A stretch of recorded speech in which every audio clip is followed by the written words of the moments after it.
இன்றைய தேவ செய்தியின் தலைப்பு ரட்சிப்பின் முத்திரை.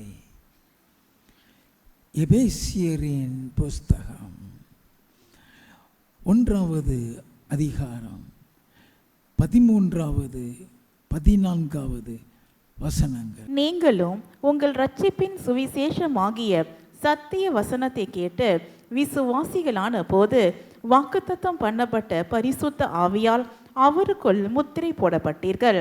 அவருக்கு சொந்தமானவர்கள் அவருடைய மகிமைக்கு புகழ்ச்சியாக மீட்கப்படுவார்கள் என்பதற்கு ஆவியானவர் நம்முடைய சுதந்திரத்தின் அச்சாரமாயிருக்கிறார். நம்முடைய ரட்சிப்புல பரிசுத்த ஆவியானவர் எப்படிப்பட்ட முக்கியமான பங்கு எடுக்கிறாருங்கிறது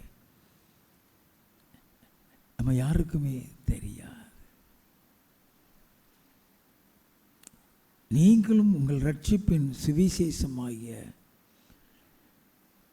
சத்திய வசனத்தை கேட்டு விசுவாசிகளான போது, அப்படின்னா ரட்சிக்கப்பட்ட பொழுதுன்னு அர்த்தம். வாக்குத்தத்தம் பண்ணப்பட்ட பரிசுத்த ஆவியார் அவருக்குள் முத்திரை போடப்பட்டீர்கள் என்று பண்ணப்பட்டது. வாக்குத்தத்தம் பண்ணப்பட்ட என்றால் என்ன? வாக்குத்தத்தம் பண்ணப்பட்ட பரிசுத்த ஆவியை குறித்து இயேசு கிறிஸ்து என்ன சொன்னார்? லூக்கா எழுதின சுவிசேஷம் 24வது அதிகாரம் 49வது வசனம். என் பிதா வாக்குத்தத்தம் பண்ணினதை இதோ நான் உங்களுக்கு அனுப்புகிறேன். இயேசு சொன்னார், என் பிதா வாக்குத்தத்தம் பண்ணினதை நான் உங்களுக்கு அனுப்புகிறேன். அப்ப அந்த பிதா வாக்குத்தத்தம் பண்ணினது என்ன? அப்படி சொல்லிட்டு தான் சொன்னீங்க, உன்னதத்திலிருந்து வரும் பலனால் தரிப்பிக்கப்படும் வரைக்கும் காத்திருங்க. அப்ப இந்த பிதா வாக்குத்தத்தம் பண்ணினது என்ன? யோவேல் தீர்க்கதரிசியின் புஸ்தகம் 2வது அதிகாரம் 28லிருந்து 30 வரை வாசிப்போம். அதற்கு பின்பு நான் மாம்சமான யாவர் மேலும் என் ஆவியை ஊற்றுவேன். அப்பொழுது உங்கள் குமாரரும் உங்கள் குமார்த்திகளும் தீர்க்க தரிசனம் சொல்லுவார்கள். உங்கள் மூப்பர் சொப்பனங்களையும் உங்கள் வாலிபர் தரிசனங்களையும் காண்பார்கள். ஊழியக்காரர் மேலும் ஊழியக்காரிகள் மேலும் அந்நாட்களிலே என் ஆவியை ஊற்றுவேன். வானத்திலும் பூமியிலும் இரத்தம், அக்கினி, புகை சம்பங்கள் ஆகிய அதிசயங்களை காட்டுவேன். கர்த்தருடைய பெரிதும் பயங்கரமுமான நாள் வரும் முன்னே சூரியன் இருளாகவும் சந்திரன் இரத்தமாகவும் மாறும். அப்பொழுது கர்த்தருடைய நாமத்தை தொடுத்து கொள்ளுகிறவன் எவனோ அவன் ரட்சிக்கப்படுவான். எப்பொழுது? 28வது வசனத்தை மறுபடியும் வாசி. அதற்கு பின்பு நான் மாம்சமான யாவர் மேலும் என் ஆவியை ஊற்றுவேன். அப்பொழுது மாமிசமான யாவர் மேலும் ரட்சிப்பின் முத்திரையை குறித்து உங்கள்கிட்ட பேசு. நல்லா கவனிச்சுக்கிறேங்க. வேத வசனத்தினுடைய சில விளக்கங்களை நம்ம தெரிந்து கொள்ள வேண்டும். இயேசு சொன்னார், என் பிதா வாக்குத்தத்தம் பண்ணினதை நான் உங்களுக்கு அனுப்புகிறேன். நீங்கள் உன்னதத்திலிருந்து வரும் பலனால் தரிப்பிக்கப்படும் வரைக்கும் எருசலேமில் காத்திருங்க. அந்த உன்னதத்திலிருந்து வரும் பலன் என்று சொல்லுகிறாரே, அதுதான் இந்த பரிசுத்த ஆவியானவர். கடைசி நாளில் நான் மாமிசமான யாவரும் மேலும் என்னுடைய ஆவியை ஊற்றுவேன்.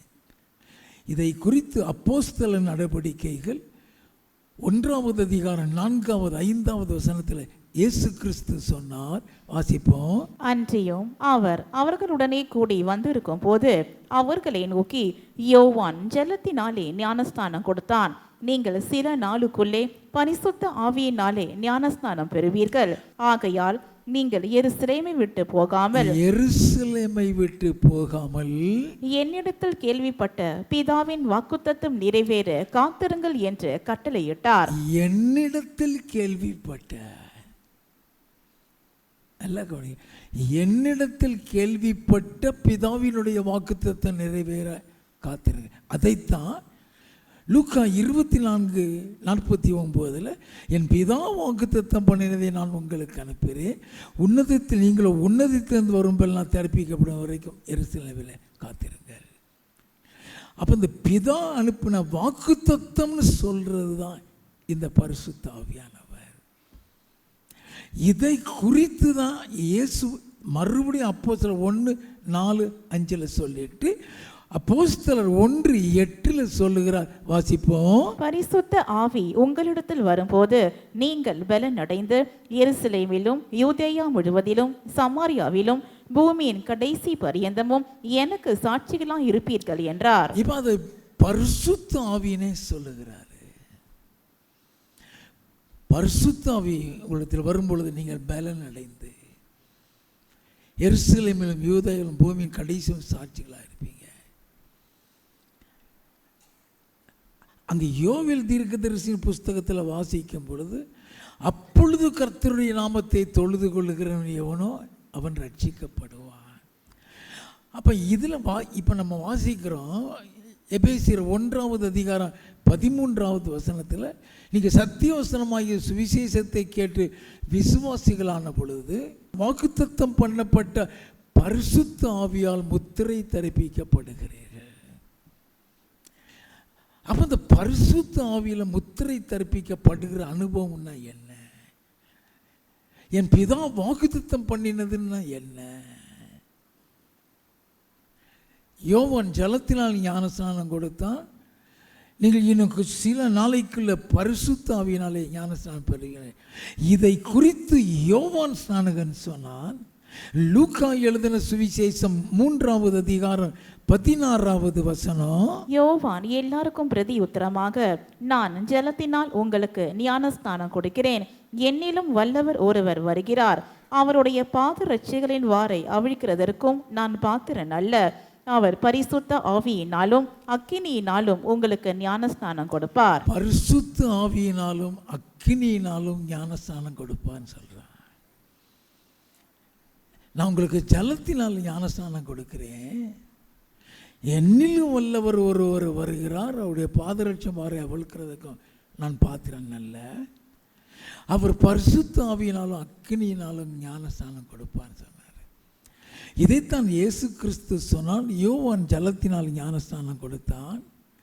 நீங்கள் இன்னும் சில நாளைக்குள்ளாக பரிசுத்த ஆவியினாலே ஞானஸ்நானம் பெறுவீர்கள், பிதாவினுடைய வாக்குத்தத்தம் நிறைவேற காத்திருங்க. அந்த பிதாவினுடைய வாக்குத்தத்தம் தான் மாம்சமான யாவர் மீதும் என்னுடைய ஆவியை ஊற்று. இந்த ஞானஸ்நானங்கிறதும் இந்த ஆவியை ஊற்றுவென்கிறதும் எல்லாம் ஒன்று தான். அதைத்தான் உன்னதத்தில் இருந்து வருகிற பலன்னு லூக்கா 24:49 இயேசு சொன்னார். இதைத்தான் லூக்கா 3:16 அவர் பரிசுத்த ஆவியினால் அக்கினியால் ஞானஸ்நானம் கொடுப்பார்னு யோவான் சொல்லுகிறான். இதை இயேசு கிறிஸ்து சொன்னார். லூக்கா 12:49 பூமியின் மேல் அக்கினியை போட வந்தேன், அது இப்பொழுதே பற்றி எரிய வேண்டும் என்று விரும்புகிறேன், ஆகிலும் நான் முழுக வேண்டிய ஒரு ஸ்நானம் உண்டு, அது வரைக்கும் நான் எவ்வளோ நெருக்கப்படும். அப்போ இயேசு கிறிஸ்துனுடைய உயிர்த்தெழுதலுக்கு அப்புறம் கொடுக்கப்படுகிறதை தான் இயேசுவும் சொன்னார், யோவான் ஸ்நானகனும் சொல்கிறார். இப்போ இந்த பரிசுத்த ஆவியினுடைய முத்திரைன்னு சொல்லப்படுகிறது இந்த அக்கினி. இந்த பரிசுத்த ஆவியின் முத்திரை சொல்லுகிற பொழுது நம்ம பெறுகிற அபிஷேகம். அப்போஸ்தலர் 2:4 பெந்தேகோஸ்தே என்னும் நாள் வந்தபோது அவர்கள் எல்லாரும் ஒருமனப்பட்டு ஓரிடத்தில் வந்திருந்தார்கள். அப்பொழுது பலத்த காற்று அடிக்கிற முழக்கம் போல வானத்தில் இருந்து சடுதியாய் ஒரு முழக்கம் உண்டாகி அவர்கள் உட்கார்ந்திருந்த வீடு முழுவதையும் நிரப்பிற்று. அல்லாமலும் அக்கினிமயமான நாவுகள் போல பிரிந்திருக்கும் நாவுகள் அவர்களுக்கு காணப்பட்டு அவர்கள் ஒவ்வொருவர் மேலும் வந்து அமர்ந்தது. அவர்கள் எல்லாரும் பரிசுத்த ஆவியினாலே நிரப்பப்பட்டு ஆவியானவர் தங்களுக்கு தந்தர்லின வரத்தின்படியே வெவ்வேறு பாஷைகளிலே பேச தொடங்கினார்கள். இப்போ இந்த பரிசுத்த ஆவியானுடைய முத்திரை என்னங்கிறதுக்கு தான் உங்களுக்கு இவ்வளவு வசனம் விளக்கத்தை கொடுக்கின்றேன். இயேசு கிறிஸ்து சொன்ன லூக்கா 24:49, இயேசு கிறிஸ்து சொன்ன அப்போஸ்தலர் 1 அதிகாரம் 4-5, பிதா கொடுத்த அந்த வாக்குத்தத்தங்கிறது யோவேல் தீர்க்கதரிசி புஸ்தகம் 2 அதிகாரம் 28-30. இந்த எல்லா சம்பவத்தை குறித்து தான் இப்பொழுது அப்போஸ்தலர் 2 அதிகாரம் முதல் 4 வசனத்தில் வாசிக்கிறான். இப்போ இவங்க எல்லாரும் சந்தேகப்படுகிறாங்க, இது என்னது? ஒரு சிலர் நினைக்கிறாங்க இவங்க மதுபானம் அருந்திருக்கிறாங்க நினைக்கிறாங்க. அப்போ அவங்க மத்தியில் இப்போ பேதுரு எழுந்து பேசுகிறான். அப்போஸ்தலர் 2 அதிகாரம் 14 வசனம். அப்பொழுது பேதுரு 11 கூட நின்று அவர்களை நோக்கி உரத்த சத்தமாய், யூதர்களே, எருசலேமில் வாசம் பண்ணுகிற ஜனங்களே, நீங்கள் எல்லாரும் அறிந்து கொள்வீர்களாக, என் வார்த்தைகளுக்கு செவி கொடுங்கள். இப்போ இவன் அதை வளர்க்கிறான். இது என்னது, இது என்னதுன்னு சொல்லி வளர்க்கிறான். 13வது வசனத்தில் இவங்க மதுபானம் அருந்திருக்கிறாங்கன்னு சொல்லி சந்தேகப்பட்டு எல்லாம் பேசுகிறான். அதுக்கு விளக்கம் கொடுக்கிறான். வாசிப்போம் தொடர்ந்து. நீங்கள் நினைக்கிறபடி இவர்கள் வெறி கொண்டவர்கள் அல்ல, பொழுது விடிந்து 3ஆம் மணி வேலையாயிருக்கிறதே, தீர்க்கதரிசியாகிய யோவேலினால் உரைக்கப்பட்டபடியே இது நடந்தேறுகிறது. தீர்க்கதரிசியாகிய யோவேலினால் உரைக்கப்பட்டபடியே நடந்தது. இதைத்தான் இயேசு என் பிதா அருளிய வாக்குத்தத்தம் சொன்னார். நல்ல கவனிங்க. அந்த யோவேல் 2:28 வாசித்தம அது அப்படியே இப்போ பேதுரு சொல்றான். வாசிப்போம். கடைசி நாட்களில் நான் மாம்சமான யாவர் மேலும் என் ஆவியை ஊற்றுவேன், அப்பொழுது உங்கள் குமாரரும் உங்கள் குமார்த்திகளும் தீர்க்க தரிசனம் சொல்லுவார்கள். அதே இது அப்படியே சொல்றான். அந்த யோவேல் தீர்க்கதரிசி புஸ்தகம் 2:28 இருந்து எழுதப்பட்டதை சொல்லிகிட்டே வர்றான். அங்கே யோவேல் தீர்க்கதரிசி நம்ம வாஸ்தவம் அதே காரியத்தை சொல்கிறான். 21வது வசனம். அப்பொழுது கர்த்தருடைய நாமத்தை தொழுது கொள்ளுகிறவனெவனோ அவன் ரட்சிக்கப்படுவான் என்று தேவன் உரைத்திருக்கிறார். நல்லா கவனிக்க வேண்டாம். இப்போ இவங்க எல்லாருக்குள்ளேயும் இந்த பரிசுத்த ஆவியானவர் இறங்குகிறார். அங்கே ரட்சிப்பு நடக்கிறது. நீங்கள் சத்திய வசனமாகிய சுவிசேஷத்தை கேட்டு விசுவாசிகளான பொழுது வாக்குத்தத்தம் பண்ணப்பட்ட பரிசுத்த ஆவியால் முத்திரை தரிப்பிக்கப்பட்டீர்களே. அதுதான் இப்போ நடக்குது. இப்போ அவன் சுவிசேஷத்தை எடுத்து பேசுகிறான். அந்த சுவிசேஷங்கிறது இயேசுவை குறித்தது தான். 32வது வசனம். இந்த இயேசுவை தேவன் எழுப்பினார், இதற்கு நாங்கள் எல்லாரும் சாட்சிகளாயிருக்கிறோம். இந்த இயேசுவை தேவன் எழுப்பினார். இப்ப இந்த இயேசுவை குறித்து சொல்லப்படுகிறதுக்கு பேரு தான் சுவிசேஷம். இந்த சுவிசேஷத்தை பேசுகிறான். எல்லாரு மேலேயும் பரிசுத்த ஆவியானவர் இறங்குகிறார். யாருக்குமே தெரியாது. அந்த அனுபவம் யாருக்குமே தெரியாது. இப்ப பரிசுத்த ஆவியானவர் உள்ள வந்ததுக்கு அப்புறம் அவங்களுக்குள் நடக்கிற மாற்றங்கள். 37-38. இதை அவர்கள் கேட்ட பொழுது இருதயத்திலே குத்தப்பட்டவர்களாகி பேதுருவையும் மற்ற அப்போஸ்தலரையும் பார்த்து, சகோதரரே, நாங்கள் என்ன செய்ய வேண்டும் என்றார்கள். இருதயத்தில் குத்தப்பட்டவர்கள், அது பரிசுத்த ஆவியானவர் வந்தாதான் கன்விக்ஷன் வரும். புரியுதா? Without the move of the Holy Spirit, it is rather difficult to be saved. ரட்சிக்கப்பட முடியாது. அன்னைக்கு சகையு இயேசுவை எப்படி ஏற்றுக்கொள்ள முடிந்தது? அவ அபிஷேகம் பெற்றுட்டானா? சகையுவே இறங்கி வாங்குறாரு. இன்னைக்கு நான் உன் வீட்டில் வந்து தங்குறேன். அவன் இறங்கி வருகிறான். ரட்சிப்பு பிதா, குமாரன், பரிசுத்த 3 பேர் மூலமாக உண்டாகிறது. இந்த 3 பேரும் பரலோகத்தில் கொடுக்கக்கூடிய சாட்சியையும் பூலோகத்தில் கொடுக்கக்கூடிய சாட்சியை பற்றி 1 யோவானின் புஸ்தகம் 5வது அதிகாரம் 7வது 8வது வசனத்தை வாசிக்க சொல்லி இந்த விளக்கத்தை உங்களுக்கு கொடுத்தேன். பூலோகத்தில் சாட்சியிடுகிற 3 ஆவி, ஜலம், இரத்தம் சொன்னேன்.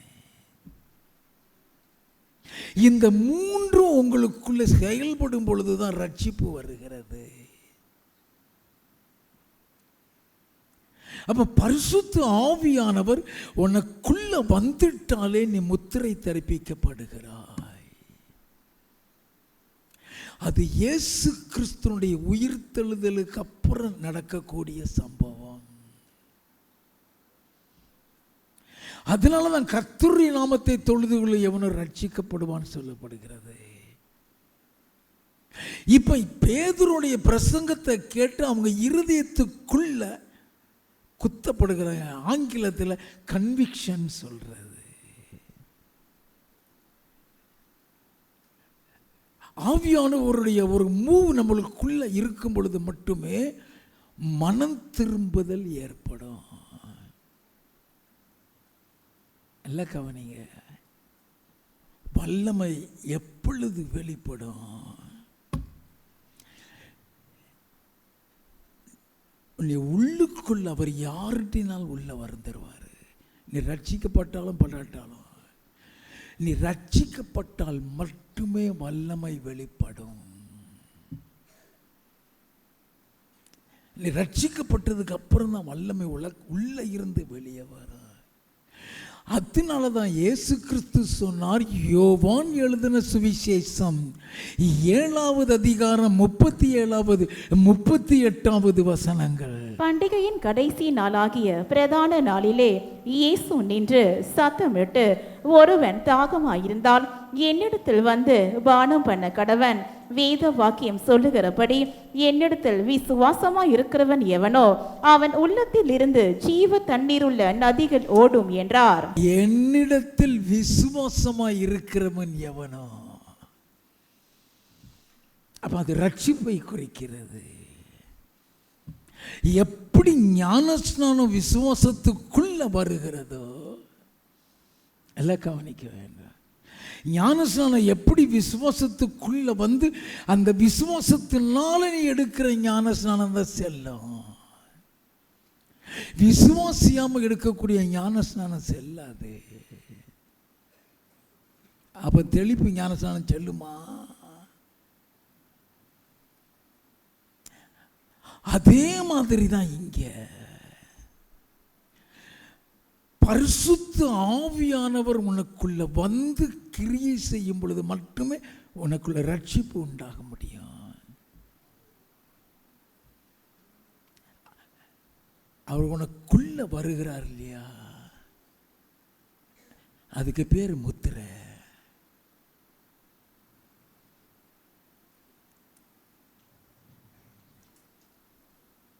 இப்ப அவங்களுக்குள்ள கன்விக்ஷன் வருகிறது. அவங்க மனம் திரும்பி இருதயத்தில் குத்தப்பட்டு நாங்க என்ன செய்யணும்னு கேட்கிறாங்க. வாசிப்போம். பேதுரு அவர்களை நோக்கி, நீங்கள் மனம் திரும்பி ஒவ்வொருவரும் பாவ மன்னிப்புக்கென்று இயேசு கிறிஸ்துவின் நாமத்தினாலே ஞானஸ்நானம் பெற்றுக்கொள்ளுங்கள், அப்பொழுது பரிசுத்த ஆவியின் வரத்தை பெறுவீர்கள். அப்பொழுது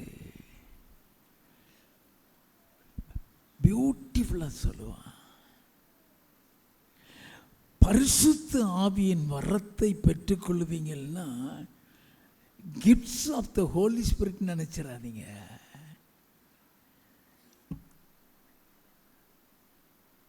அந்த வரங்கள் 9 வேற. நீ பரிசுத்த ஆவியின் வரத்தை பெற்றுக்கொள்வீர்கள் சொன்னா அந்த பரிசுத்த ஆவியில நீ முத்திரை தரிப்பிக்கப்படுவாய். உனக்குள்ள பரிசுத்த ஆவியானவர் வந்து விடுவார். அப்போஸ்தலர் 2வது அதிகாரம் 40:41. இன்னும் அநேக வார்த்தைகளாலும் சாட்சி கூறி மாறுபாடுள்ள இந்த சந்ததியை விட்டு விலகி உங்களை ரட்சித்துக் கொள்ளுங்கள் என்றும் புத்தி சொன்னான். உங்களை ரட்சித்துக் கொள்ளுங்கள். உங்களை ரட்சித்துக் கொள்ளுங்கள் சொன்னா நீ பாவத்தில் இருந்து விலகிக்கோன்னு அர்த்தம். நீ பாவத்தில் இருந்து விலகும் பொழுது உனக்குள்ள வருகிறது ரட்சிப்பு. 41. அவனுடைய வார்த்தையை சந்தோஷமா ஏற்றுக்கொண்டவர்கள் ஞான ஸ்நானம் பெற்றார்கள். அன்றைய தினம் ஏறக்குறைய 3000 பேர் சேர்த்து கொள்ளப்பட்டார்கள். இந்த 3000 பேருக்குள்ள ரட்சிப்பு வந்து விட்டது. What is the difference?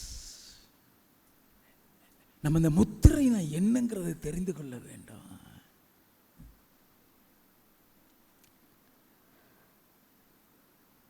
அது ரட்சிப்புக்கு அப்புறம் உனக்குள்ள அந்த முத்திரை கொடுக்கப்படுகிறது. நீ ரட்சிக்கப்படுகிறது வரைக்கும் பரிசுத்த ஆவியானவர் கிரியை செய்து கொண்டிருப்பார், சொல்லிக் கொடுத்து கொண்டிருப்பார். இயேசு கிறிஸ்து உனக்குள்ள வந்தால் மட்டுமே ரட்சிப்பு. Without Jesus there is no salvation.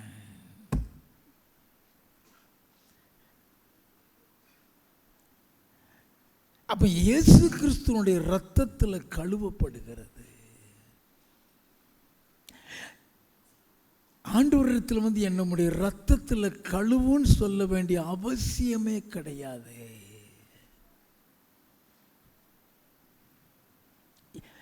ரட்சிக்கப்படுக போகிற யாருக்குமே உங்களுடைய ரத்தத்தில் கழுவுன்னு சொல்லவும் தெரியாது. When you confess your sin,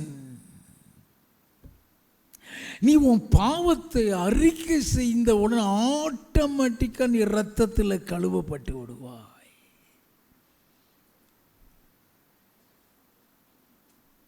எல்லாம் கவனிக்க வேண்டாம். நீ ரட்சிக்கப்பட்டதுக்கு அப்புறம்தான் ஒவ்வொரு நாளும் ஆண்டவரே என்னுடைய ரத்தத்தில் கழுவி சுத்திகரின்னு சொல்ல வேண்டும். நல்லா கவனிங்க.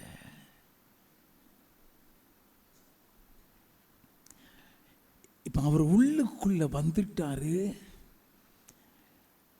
இயேசு ரத்தத்தில் கழுவுற அவன் சொல்றான், நீங்க மனம் திரும்பி ஒவ்வொருவரும் இயேசு கிறிஸ்து நாமத்தில் ஞானஸ்நானம் பெறுங்க. இப்ப அத்தனை பேரும் ஞானஸ்நானம் பெறுகிறான். கிட்டத்தட்ட 3000 பேர் ஞானஸ்நானம் பெறுகிறான். இந்த 3000 பேர் ஞானஸ்நானம் பெற்றுட்டான். இப்ப அவங்களுக்குள்ள பரிசுத்த ஆவியானவர் வருகிறாருன்னா அது ஒரு உத்தரவாதம் அவங்க ரட்சிக்கப்பட்டதற்கு. சத்திய வசனமாகிய சுவிசேஷத்தை கேட்டு விசுவாசிகளான பொழுது பரிசுத்த ஆவியினால முத்திரை தரிப்பிக்கப்படுகிறீர்கள் சொன்னா, ஆவியானவர் உனக்குள்ள வந்துட்டா நீ முத்திரை தரிப்பிக்கப்பட்டவனாக கருதப்படுகிறாய். You are sealed with the Holy Spirit. ஒரு டாக்குமெண்ட் எத்தனை வக்கீல வச்சு நீ டாக்குமெண்ட் எழுதினாலும், ரெஜிஸ்டர் ஆபீஸ்ல போய் ரெஜிஸ்ட்ராரே கையெழுத்து போட்டாலும் அந்த ரெஜிஸ்டர் ஆபீஸ்ல உள்ள சீல் அதில் அடிக்கப்படலைன்னா அந்த டாக்குமெண்ட் செல்லாது. அதே மாதிரி தான் பரிசுத்த ஆவியானவரால் நீ முத்திரை தரிப்பிக்கப்படலைன்னா நீ மறுரூபமாக்கப்பட மாட்டாய். அப்ப இந்த பரிசுத்த ஆவியானவர் உனக்குள்ள வருகிறார். அவர் உனக்குள்ள வந்து கிறிஸ்துவினுடைய சத்தியத்தின் வழி உன்னை நடத்த ஆரம்பிக்கிறார். அப்போஸ்தலர் 2வது அதிகாரம் 42வது வசனம். அவர்கள் அப்போஸ்தலருடைய உபதேசத்திலும் அந்யோன்யத்திலும் அப்பம் பிற்குதலிலும் ஜெபம் பண்ணுதலிலும் உறுதியாய் தரித்திருந்தார்கள். எப்படி உறுதியாய் தரித்திருக்க முடிந்தது? இந்த 41 அபிஷேகம் பெற்றாங்கன்னு சொல்லி வேதத்தில் இருக்குதா? சீசர்கள் 12 பேரோடு சேர்த்து 120 பேர் அங்கே காத்திருக்கிறான். அதைத்தான் நம்ம 1வது அதிகாரத்தில் வாசிக்கிறோம். இவங்க எல்லாரும் அக்னியில நிறைஞ்சி அந்நிய பாஷை பேசுறாங்க. அதை பார்க்கறதுக்கு தான் ஒரு பெரிய கூட்டம். இந்த பெரிய கூட்டத்துக்குள்ளேயும் ஆவியானவர் இறங்குறாரு, அவங்களுக்கு தெரியாது. அது வாக்குத்தத்தம் பண்ணப்பட்ட பரிசுத்த ஆவி. மாம்சமான யாவர் மீது என் ஆவியை ஊற்றுவேன்னு சொன்ன எல்லாரும் மேலே இறங்கிறான். இவங்க வந்திருக்கிறீங்க. இந்த அபிஷேக நேரத்தில் சிலர் அந்நிய பாஷையில் பேசுவான், சிலர் உருவான், சிலர் பெறலுவான், சிலர் சும்மாவே தான் இருப்பாங்க. நீ சும்மாவே இருந்தேன்னு உடனே உன் மேலே அபிஷேகமே இறங்கலைன்னு அர்த்தம் இல்லை, உன் மேலேயும் இறங்கும். நல்லா கவனிங்க. எதை வச்சு சொல்லுகிறேன்?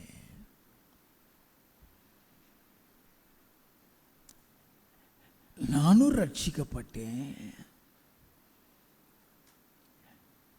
அபிஷேகம் பெற்றது மாதிரியும் தெரியல, அந்நிய பாஷையும் பேசுற மாதிரியும் தெரியல. அப்ப நான் ஒவ்வொரு கூட்டத்துக்காக ஓடுகிறேன், அபிஷேகத்துக்காக. எங்கேயுமே பெற்றது மாதிரி தெரியல. இயேசு அழைக்கிறார்ல, பவர் மினிஸ்ட்ரி நடக்குது, அங்க போய் அட்டன் பண்றேன். அவன் தலைகீழ குதிக்கிறான், நான் உட்கார்ந்த மாதிரியே உட்கார்ந்துருக்கிறேன். நல்லா கவனிங்க. மனசெல்லாம் உடைஞ்சி போயிருக்குது. கிடைக்கலையே அவன் இருக்கிறானே. அங்க இருந்த ஊழியக்காரர்கள் டிஜிஎஸ்னுடைய இன்ஸ்ட்ரக்ஷன் படி அங்குள்ள சில தீர்க்கதரிசிகள் ஒவ்வொருத்தருக்காக ஜெபிச்சுட்டு வர்றாங்க. நானும் சும்மா தான் உட்கார்ந்துருக்கிறேன். எனக்கும் ஒரு தீர்க்கதரிசி ஜெபிக்கிறாரு. அந்த தீர்க்கதரிசி மூலமா கர்த்தர் சொல்றாரு, மகனே, உனக்கு நான் கொடுத்திருக்கிற அபிஷேகம் விசேஷித்த அபிஷேகம். அந்த ஃபைனல்ல டிஜிஎஸ் வந்து பேசுறாரு. தினகரன் சொன்னாரு, இந்த கூட்டத்தில் அபிஷேகம் பெறாத மாதிரி நீ நினைக்கலாம், ஆனா அத்தனை பேர் மீது அந்த அபிஷேகம் இறங்கும். நீ வெறுமையா இருந்த நினைக்காத. அப்ப ஆண்டவர் பரிசுத்த ஆவியானவரை நமக்கு தெரியாத முறையிலையும் உள்ள கொண்டு வருவாரு, தெரிந்த முறையிலையும் அபிஷேகத்தினால நிரப்புவாரு. எல்லாமே பரிசுத்த ஆவியினால முத்திரை தரிப்பிக்கப்படுகிற அனுபவம்.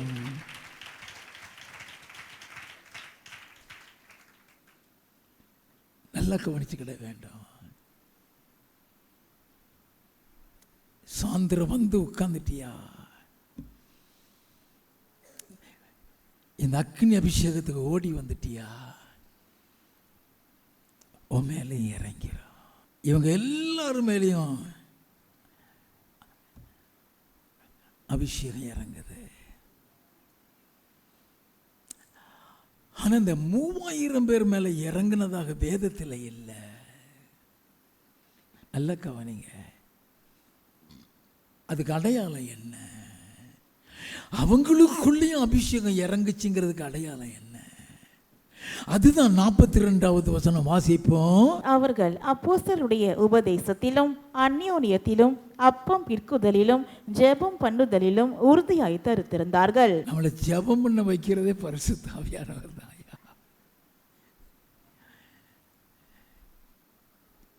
இயேசுவை பற்றி நமக்கு சொல்லிக் கொடுக்கிறவர் அவர் தான். பிதாவை நோக்கி நமக்கு ஜெபிக்க தெரியாது, நமக்காகவே நமக்கு ஜெபிக்க தெரியாது. நம்மளை ஜெபிக்கிறதுக்கு நமக்கு உதவி செய்கிறவர் அவர் தான். எப்படி ஜெபிக்க வைப்பார் தெரியுமா?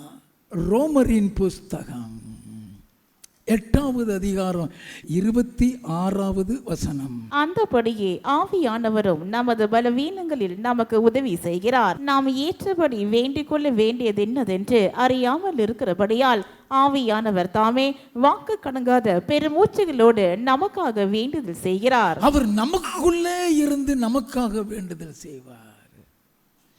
என்ன காரியம் நமக்கு ஜெபிக்கணும் நமக்கு தெரியாது. ஒரு முறை நான் காலையில் ஊழியம், அப்போ சபை கிடையாது, எவாஞ்சலிஸ்ட் ஊழியம் தான், ஓடிக்கிட்டே இருந்தேன்.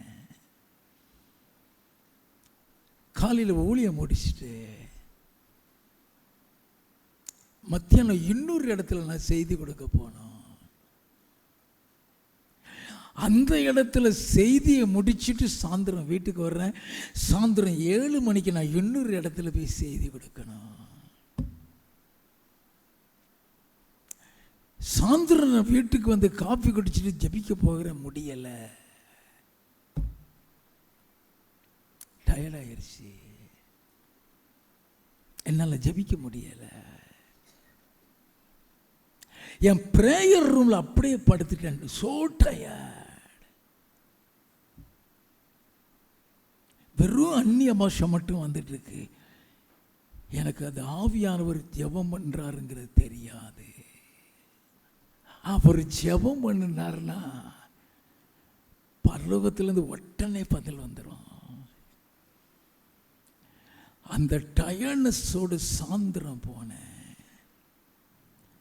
காலையில் மதியம் இந்த 2 நேரம் ஆண்டவர் செய்த கிரியைகளை காட்டிலும் சாயந்தரத்தில் கிளப்பி விட்டு விட்டார்.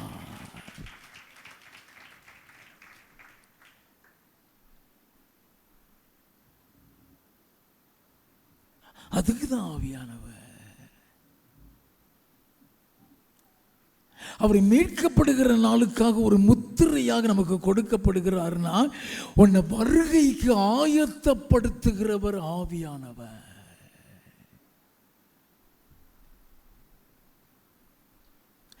அதனாலதான் வேதம் சொல்லுகிறது, எபேசியரின் புஸ்தகம் 4வது அதிகாரம் 30வது வசனம். அன்றியும் நீங்கள் மீட்கப்படும் நாளுக்கென்று முத்திரையாக பெற்ற தேவனுடைய பரிசுத்த ஆவியை துக்கப்படுத்தாதிருங்கள். நல்ல கவனிங்க.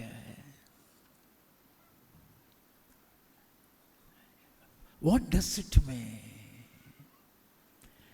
யாருக்காவது இதனுடைய அர்த்தம் தெரியுமா?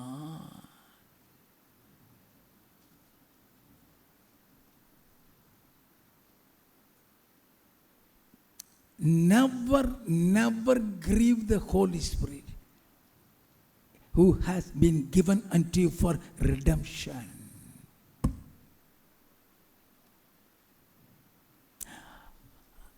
மீட்கப்படுகிற நாளுக்காக, அந்த மீட்கப்படுகிற நாளில் உன்னை மறுரூபமாக்குறவர் அவர்தான். இயேசு கிறிஸ்துவனுடைய சுபாவத்துக்குள்ள கொண்டு போகிற அவர்தான். வேதத்தை விளக்கி சொல்லி கொடுக்கிறவர் அவர்தான். அப்ப இந்த ஆவியானவர் என்ன செய்கிறாரு? அவர் அப்போஸ்தலருடைய உபதேசத்திலும் அந்நியோனியன் சொல்றது ஃபெல்லோஷிப் வித் ஒன் another. நல்லா கவனிங்க. ஒரு சபைன்னு சொல்லும் பொழுது சபைக்குள்ள ஐக்கியம் இருக்க வேண்டும். அங்கேயும் இங்கேயும் மூஞ்சி தூக்கிக்கிட்டு போகக்கூடாது. அது அந்நியோனியா, அன்பு. இயேசு கிறிஸ்துவனுடைய பாஷையில் அதுக்கு பேர் அன்பு.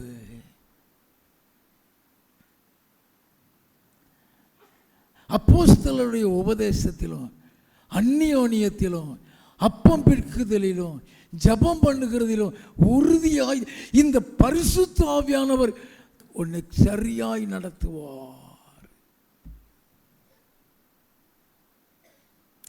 உன்னை ஜெபிக்க வைக்கிறதா அவர் தான், ரட்சிப்புல நிலைத்திருக்க வைக்கிறதா அவர் தான். அப்போஸ்தல நடவடிக்கைகளின் புஸ்தகம் 2வது அதிகாரம் 46, 47. அவர்கள் ஒருமனப்பட்டவர்களாய் தேவாலயத்திலே அனுதினமும் தரித்திருந்து வீடுகள் தோறும் அப்பம் பிட்டு மகிழ்ச்சியோடும் கபடமில்லாத இருதயத்தோடும் போஜனம் பண்ணி தேவனை துதித்து ஜனங்கள் எல்லாரிடத்திலும் தயவு பெற்றிருந்தார்கள். ரட்சிக்கப்படுகிறவர்களை கர்த்தர் அனுதினமும் சபையிலே சேர்த்து கொண்டு வந்தார். நல்ல கவனிங்க, எப்படி உங்களுக்குள்ள இந்த ஒருமனப்பாடு, எப்படி கபடம் இல்லாத இருதயம். இயேசு கிறிஸ்துவை உனக்குள்ள கொண்டு வந்து அந்த இயேசு கிறிஸ்துடைய சாயலுக்கு உன்னை மாற்றுகிறவர் ஆவியானவர். அவர்தான் உன்னை மாற்றி அவருடைய வருகையில் அவருடைய சாயலுக்கு உன்னை மறுரூபமாக்குவாரு.